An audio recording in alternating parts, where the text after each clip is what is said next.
Puppy Star Christmas is the fourth Pup Star film. This was released in 2018. It's directed by Robert Vince and is written by Vince and Piers Rae.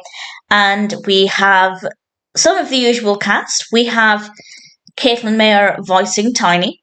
And this one actually focuses on some adorable little puppies. And the puppies end up going to the North Pole and they have to try and help save Christmas.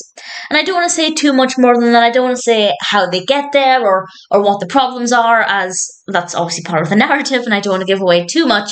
But what I will say is that it's a little slow, but the Christmas aspect is very good. It definitely had a very festive vibe to it, and I think they did that very well. The puppies are adorable.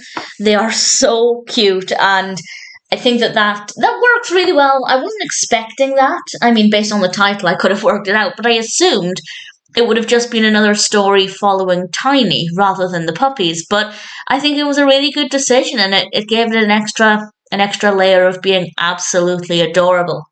However, I do think it's the weakest of the four Pup Star films. I think the narrative is maybe just a little bit all over the place.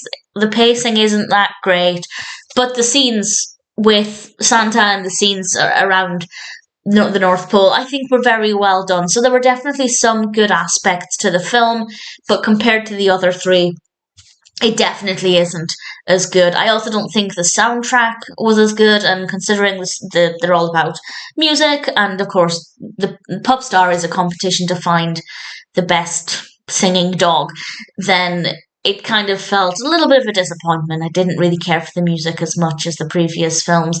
But everything else worked well. The dogs were an absolute delight, as always. The voice acting and the acting in general, there are humans in this as well. Generally, no problems there either. Some really nice costumes, actually, particularly with the Christmas characters. I thought that was well done. So definitely ticks some boxes. And it does have a strong Christmas feel. So if you're looking for an adorable dog-based film that'll get you in the Christmas spirit, then this might be a good one to go with. Did I enjoy it? I enjoyed it enough. Definitely not as good as the previous three films, but it was fine. I liked it. It was festive. The dogs were adorable. The narrative might have been a little bit all over the place, but in general, it was okay. Puppy Star Christmas is worth watching if you've liked the previous films. If you didn't like the previous films, you might not really care for this one. But if you're particularly interested in dog-based Christmas films, then definitely give it a go. I doubt I'd ever watch it a second time, but as a one-time watch, Puppy Star Christmas isn't too bad at all.